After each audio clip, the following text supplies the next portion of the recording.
A Regina Guerreiro é uma jornalista de moda, antes de qualquer coisa.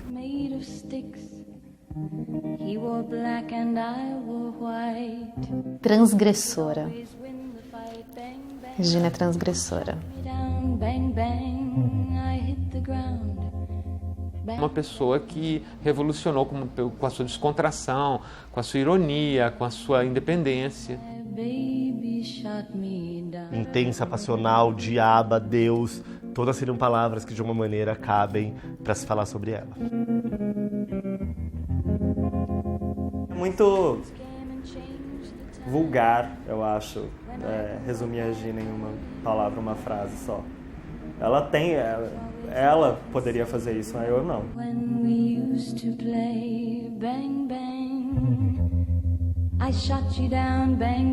Eu sou polêmica. Eu provoco polêmicas. As pessoas têm anos que me mandam pedras, tem anos que me mandam flores.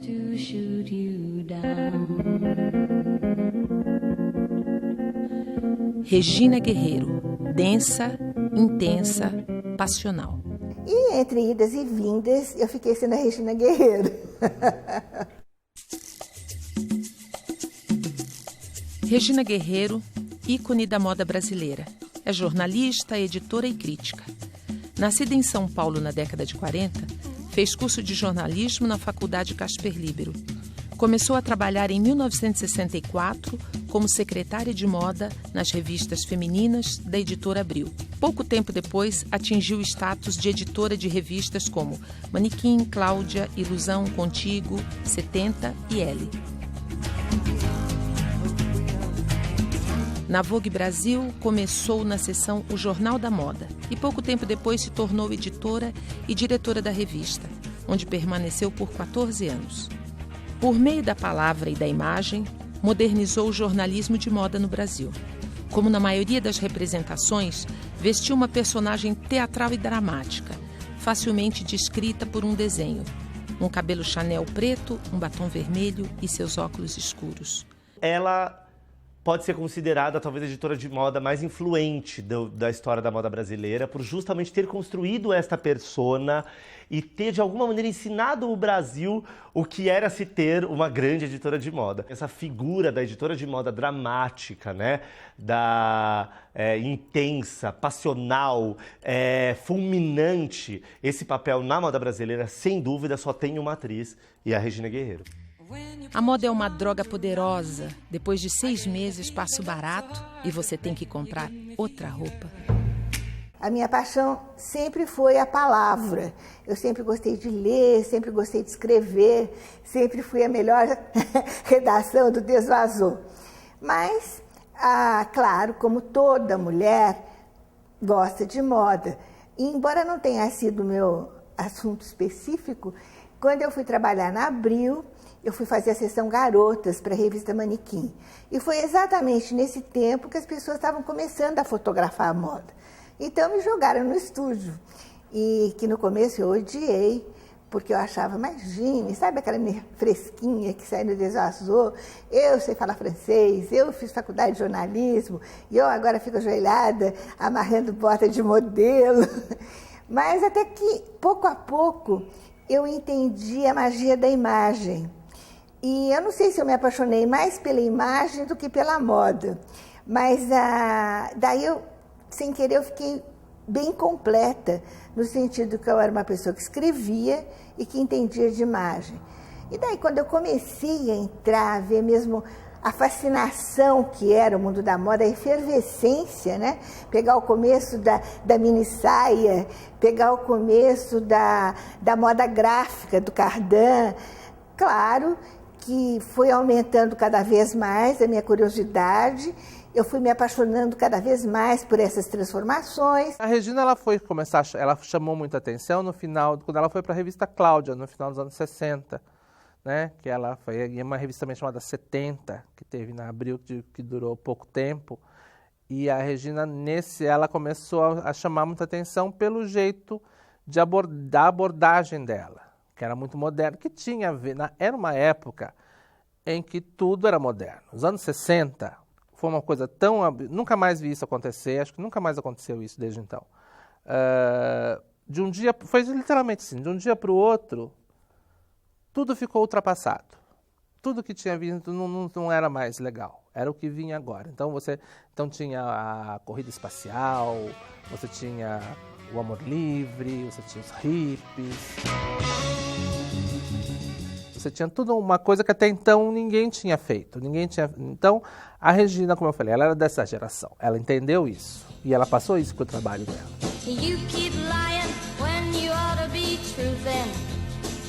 Eu tenho vários trabalhos inesquecíveis. Um que eu adoro é justamente o editorial que eu fiz em Londres, em 68, quando explodiu o swing em London. E que é um trabalho tão moderno, naquele tempo era hippie de luxo, né? Que poderia ser publicado amanhã. Eu fiz com o Roger Bester, que é um fotógrafo que é inglês e que agora mora em Nova York. E é muito bonito.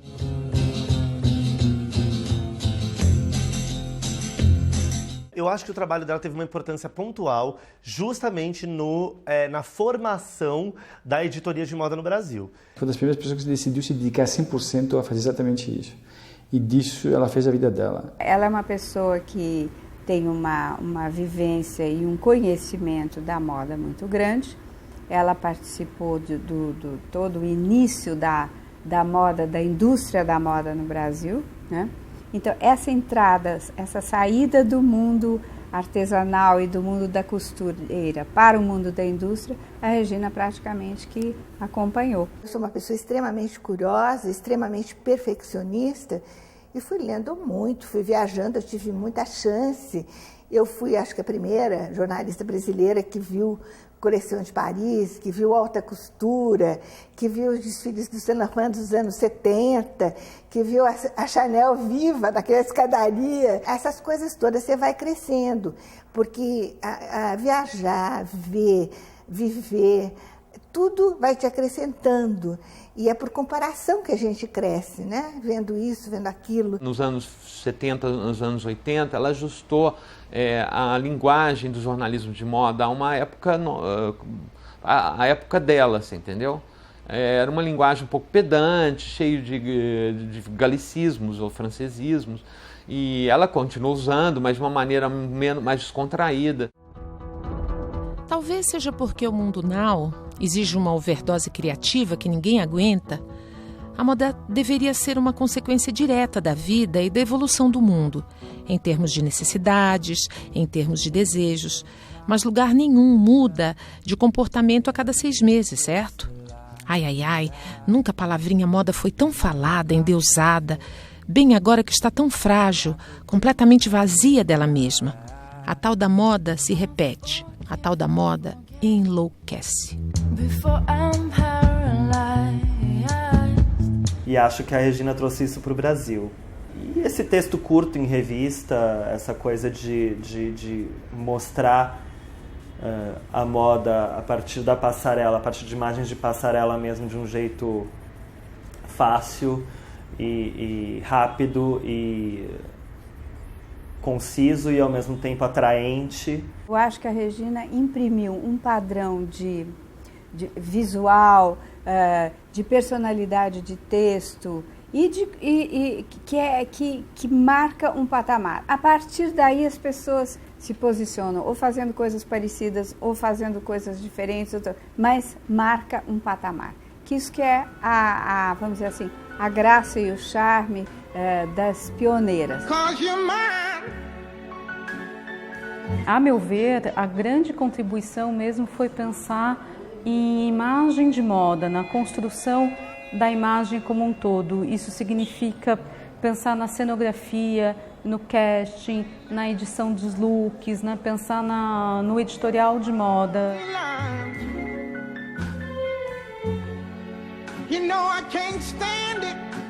Eu acho que a gestão da Regina na Vogue Brasil, nos anos 80, seja talvez a gestão mais clássica de uma editora de moda em uma revista brasileira, porque nenhuma outra editora encarnou o personagem da editora de moda e buscou aquelas imagens com tanta paixão quanto a Regina naquela gestão da Vogue. Regina pegou uma época que as coisas não eram tão profissionais, ela tinha que conseguir as coisas na raça, não tinha agência de modelo, então ela teve que na raça ensinar e fazer a coisa acontecer. Sou uma pessoa obstinada que passou a vida tornando o banal especial, forçando a barra, fazendo a sala virar cenário e o jantarzinho banquete. Olha, era super difícil, não vinha cabeleireiro, não vinha maquiador, não tinha mulher para passar ferro, era todo um outro dia a dia que, imagine, a gente nem pode nem imaginar como seria se você não viveu isso, porque há uma distância enorme de tudo. Não existia agência, como eu já disse, a gente pegava manequim na rua, a Brônia descobri andando na Vida Paulista, e era tudo assim, era tudo um improviso, um aprendizado, um autoaprendizado, porque foi experimentando que a gente chegou onde a gente está. Ao criar esse aparelho editorial que exigia uma modernização das revistas brasileiras, foi necessário que se criasse, vamos dizer, funções que haviam, mas que não estavam muito formalizadas no Brasil. Por exemplo, o produtor de moda, entendeu? A fotógrafos mais especializados em moda, que conheciam a linguagem do corpo das modelos e a linguagem internacional da moda na imprensa. E assim, maquiadores especializados na fotografia de moda. São exigências que surgiram com essa modernização que ela ajudou a promover. Tem uma foto da Regina em que a mulher está vestida com um vestido lindo, assim, meio um frock 80, drapeado e com as luvas coloridas. E o rosto da mulher é uma placa de trânsito. É como se a cara da modelo estivesse escondida atrás da placa de trânsito. É uma seta. É uma foto genial. A meu ver, uma das melhores fotos da moda brasileira.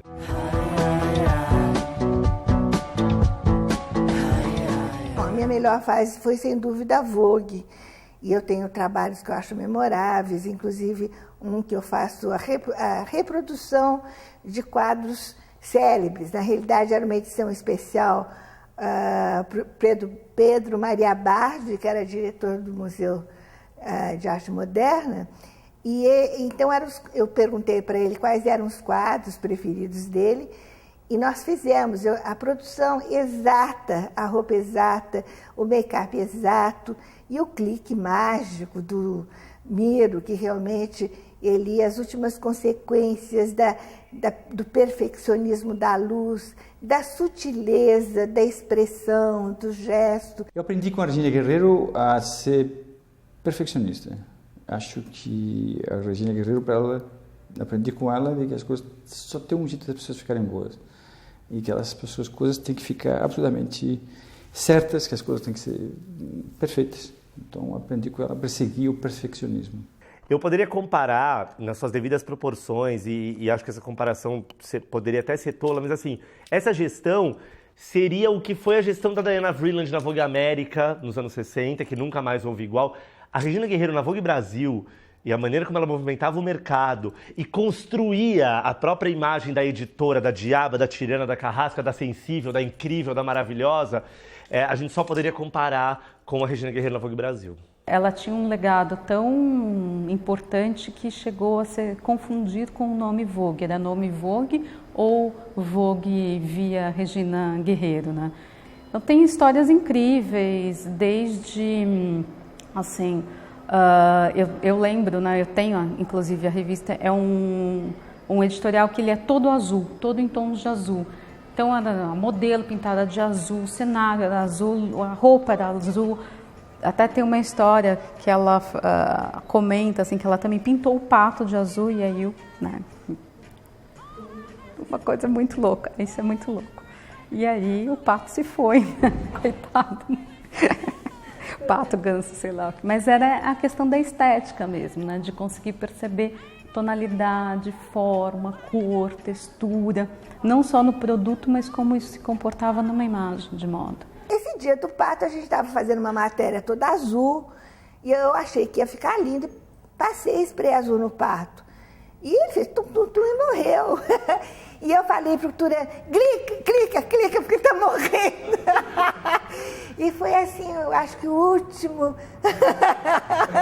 E o pato morreu. Eu realmente não acho grave. Quer dizer, claro, coitado do pato. Mas, gente, a gente come pato todo dia. E eles nem aparecem na Vogue. Então, eu acho que aquele pato teve um momento apoteótico, uma morte apoteótica, uma página dupla. Melhor um erro fenomenal do que a mesmice universal. Ela tem, de fato, um olhar muito, muito apurado para a produção de moda. E de modo que eu lembro de vários trabalhos dela ao longo do tempo. A matéria era saias ou calças. Então a proposta era assim, para essa estação, você vai ser uma pessoa de saia ou uma pessoa de calça? Qual dos dois é melhor ou mais importante? Ela chamou o Posse, o José Posse Neto, que é diretor de teatro, para organizar uma passeata, e ela fez uma passeata de pessoas usando saia e uma passeata de pessoas usando calça, com cartazes, abaixo a saia, abaixo a calça, e aquilo tudo para fotografar uma matéria de moda, entendeu? E era uma super produção, né? Aliás, a Regina nunca teve dó de ninguém que trabalha com ela, né? Porque ela faz trabalhar de manhã, de tarde, de noite, no fim de semana, no feriado. Realmente ela é muito exigente, ela é muito perfeccionista, ela olha, reolha, olha novamente uma coisa até a gente achar que está concluído. E muito da personalidade dela vem disso, desse perfeccionismo, do desejo de fazer tudo mais bonito, tudo melhor o tempo inteiro. As pessoas perguntam minha idade. Ai, bobinhas. Elas não sabem que eu sou eterna. Ela se define como o diabo porque as pessoas já falam tanto que ela é o diabo, que eu acho que ela parte daquele princípio de que quem ri de si mesmo poupa priva os outros dessa diversão. Agora, eu sou diabo, era diabo, sei lá, porque eu era muito enérgica, porque eu era muito exigente. Mas é como eu te disse, o mundo era outro. E se eu não fosse assim, não aconteciam as coisas. A manequim não chegava, o diretor de arte tinha um diretor de arte que tinha matéria, assim, ele queria pôr o título à direita em vez de pôr à esquerda. Quer dizer, tudo era uma briga.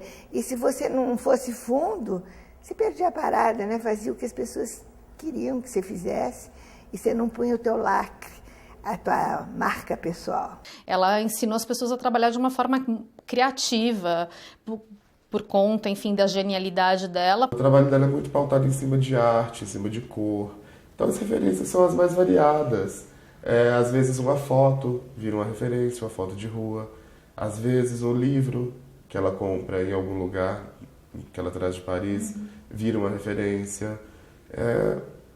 Não tem uma coisa específica. Eu sempre digo, né, que o editor de moda e o stylist, eles são vampiros de referência. Eles têm que ser parabólicas de todo tipo de informação que cai nas mãos e para conseguir processar isso numa linguagem única. E eu acho que a Regina sempre soube disso e sempre teve essa visão. Então é uma pessoa que vai sim ter uma paixão por culinária, como por viagens, como por cinema, como por moda, como por música, e é muito culta. E conhece muito desses assuntos e consegue sim mesclar esse conhecimento de uma forma não pretensiosa, pelo contrário, de uma forma irônica. Hoje é o banal engolindo o essencial. Eu sinto hoje em dia que a coisa encolheu muito. Eu acho que o Brasil é tão colonizado, tem tanto complexo de terceiro mundo, que a revista copia outra revista. O fotógrafo copia outra foto, a produtora copia a produção. E ninguém vai à luta, todo mundo tem medo de inventar, todo mundo tem medo de correr o risco. E correr o risco é viver. Não tem importância quebrar a cara. É mais importante quebrar a cara e um dia fazer uma coisa maravilhosa, outro dia faz uma coisa erradíssima, do que ficar na horizontal. É muito chato isso. Você tem que viver forte.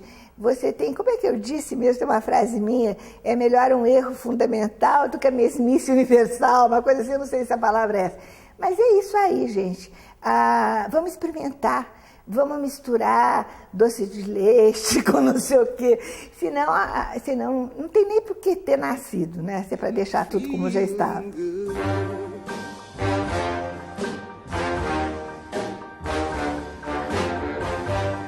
Das editorias para a crítica de moda, Regina consolidou também o mundo da crítica com sua linguagem irônica e sem papas na língua. Passando pelo Caras Moda, também deixou sua marca. Com toda a irreverência, comentava os desfiles do São Paulo Fashion Week. Hoje sua linguagem única e transcendental chegou à internet. Em seu blog Do Mel ao Fel, onde a Regina Guerreiro continua fazendo o que mais sabe, falar de moda. A ironia, né, com o que ela coloca as coisas, o jogo de palavras que ela faz e a provocação de alguma forma, né? Que eu acho que são as marcas registradas dela. Então, ui, a jaqueta subiu, ai, a coisa aconteceu. A mistura das palavras em inglês e português, que são feitas de uma maneira esperta e inteligente, eu acho que é super interessante, assim, né? E uma coisa que eu acho interessante, que está muito no discurso da Regina também, é sempre jogar a moda como a fantasia, o sonho, a magia, e olhar sempre pelo aspecto do desejo. E isso eu acho tão sábio, porque eu acho que a moda é tão sobre isso, na verdade. A Regina é uma mulher de convicções muito firmes. Num universo onde as pessoas, elas querem fazer graça com todo mundo, a Regina é uma pessoa que ela enxerga as coisas muito claramente e ela não se importa, quando acha uma coisa errada, em falar. Às vezes isso faz com que as pessoas que recebem as críticas se magoem. É uma pessoa muito crítica, que coloca as coisas de uma forma muito desabusada, porque a Regina é desabusada. Evidentemente que muitas vezes também ouve o que não quer, né? Então, eu acho que muitas vezes ela foi mal entendida, muitas vezes ela exagerou na dose. Gente, o estilo é desespero. É luto em ritmo de fado, sabe como? Equivocado, com cara de anteontem. Em termos de materiais mesmo, uma mistura de uma renda esquisita, parecia até renda de toalha toalha de mesa, só que pretinha. Ninguém gosta de ouvir crítica, né? Agora, você ouvir uma crítica que já é difícil, ainda de uma forma irônica ou ácida, é uma coisa mais difícil. De modo que eu acredito que ela tenha tido algumas dificuldades e por outro lado, é uma personalidade que se expressa, aquilo também tem uma graça, aquilo também tem uma visibilidade, né? De modo que eu acho que tem, como tudo na vida, duas maneiras de ser vista. O mundo da moda é um tanto quanto narcisista e é natural, um mundo de imagem, de projeções, de beleza, de aspiração de coisas glamourosas, e as pessoas ficam muito sentidas quando se fala mal de alguma coisa. As pessoas muito narcisas não aguentam crítica. Claro, é desagradável mesmo, eu também não gosto de ser criticada. Só que quando você, sei lá, uma pessoa tem 40, 50 anos de moda e fala acorda, acho que a pessoa devia prestar um pouco de atenção e não ficar tão ofendido. É uma bobagem isso. Gente, eu acho que ele deve odiar Londres, porque não foi uma homenagem. Foi uma coisa, sabe, uma sátira ao charme inglês, que é todo chique, todo, né? Olha só esse paletó vermelho, acolchoado. Nossa, parece um edredom, desses bem baratos, classe média. O estilista que não está pronto para ouvir crítica nenhuma, também eu acho que é um estilista inseguro, que não tem essa segurança do seu trabalho. E se você tem a segurança, e se você também conhece o trabalho daquele profissional, eu acho que você pode sim entender o que ele está dizendo. Alguém que critica o meu trabalho com esse, mesmo que eu discorde, aquela pessoa, ela está sendo a mais verdadeira possível comigo. Eu vejo o olhar da Regina como um olhar muito independente, é um olhar muito específico, mas eu acho que é como um crítico de moda deve ser, né? Uma crítica é sempre um olhar, né? Uma fatia, né? Uma interpretação. Tem algo mais Xuxa do que o branco, ainda por cima de ombreiras? É tão 80, né, essa gente? A Priscila apostou nesse tipo de bandagem. Só que não era velejê, não. Eram bandagens que pareciam de gesso. Em verdade, eram cintos de cadarço. Mas ficou pesado, ficou meio esquisito. Tem uma poética que poucos outros jornalistas têm. Normalmente as pessoas só descrevem o que aconteceu e ela literalmente coloca ali uma postura. Tem um que é muito marcante para mim, que é relativamente recente, que é o texto que ela fez da Fórum, de um desfile, eu não lembro qual que era a temporada, mas era um desfile que ainda era o Tufi Dweck que fazia, e ele fez mulheres meio cavalos, assim, então tipo, tinha crina de cavalo nos acessórios e tal, então tinha todo esse universo equestre, e ela usou todo o vocabulário de jockey, e enfim, tipo de corrida de jockey e esse universo equestre para fazer a crítica. O estilo é alta voltagem. Botas colantes, excitantes, cetim pra lá e pra cá, ponchos festivos, barrados, bordados, jaquetas couro de vaca, cintos bridões de cavalo, alô, Gucci. Enfim, um mix de loiraça dos Pampas com madame tipo Jockey Club. Dá pra entender? Acho pouco sutil, um tanto invasivo, meio solavanco no meio da cavalgada. Mas não dá pra negar. O estilo é definido. Seduz, fácil e pronto. Carência de sedução instantânea? Quem não tem?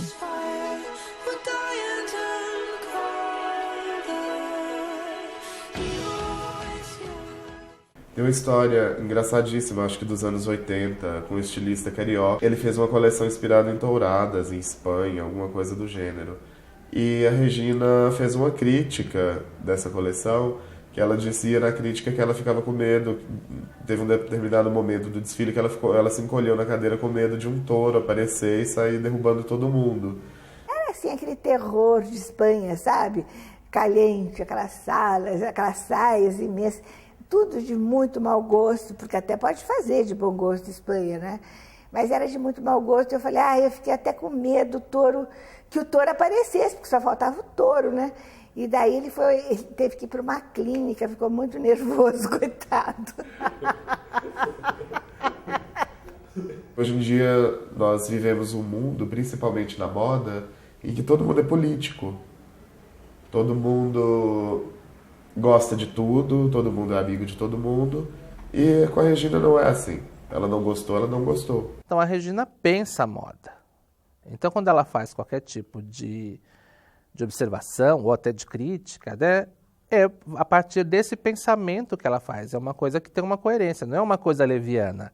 Ela simplesmente não sai detonando um desfile porque ela é ruim, sabe? E ela quer falar mal e ela quer fazer polêmica. Não, ela está falando porque ela tem um conhecimento de causa. Se todo mundo fosse unânime, essa frase não é minha, a humanidade seria burra. Precisa esse contraponto da discussão. E o olhar das pessoas nunca é o mesmo. Então, o meu olhar, que é muito especial, provoca polêmica, é outra coisa. Existem muitos mitos sobre a Regina, existem muitas histórias, até porque ela é uma pessoa excêntrica, ela tem um visual diferente, ela sempre teve a opinião própria dela e rasgou isso aos quatro ventos sem ter medo de nada. E a Regina é das poucas editoras que tem realmente um legado tão consistente quanto esse. E também, eu acho que a importância dela, assim, de quanto é importante você criar a sua maneira de fazer as coisas. Porque o mundo não precisa de mais um estilista ou de mais um jornalista de moda. Ele precisa de mais um estilista único, de mais um jornalista único, de algum profissional que contribua de uma forma única. Porque senão o mundo já não precisa mais disso. E ela talvez seja a jornalista que melhor lançou esses preceitos e mostrou para as pessoas como isso era capaz. Não gosto de pessoas tranquilas. Não gosto de modas medrosas. Não gosto de apartamentos branquelas. Vivo perigosamente, arriscando, brigando, desafiando, cores e amores. Porque acho uma chatura viver deixando tudo como está. Um quase nada separa o conformismo do tédio. E eu não curto mesmo bocejar.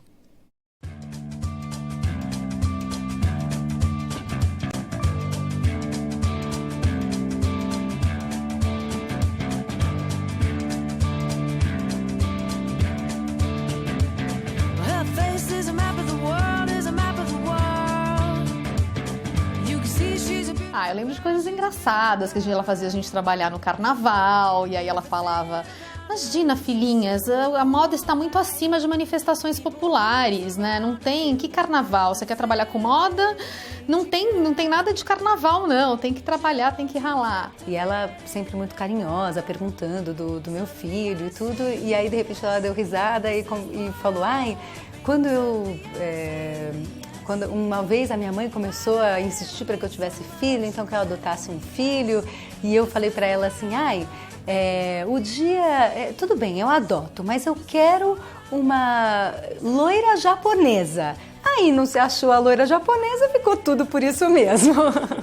Eu nunca quis ter um filho porque eu tinha certeza que a criança ia me odiar. Eu fiz um teste com o cachorrinho, um poodle lindo.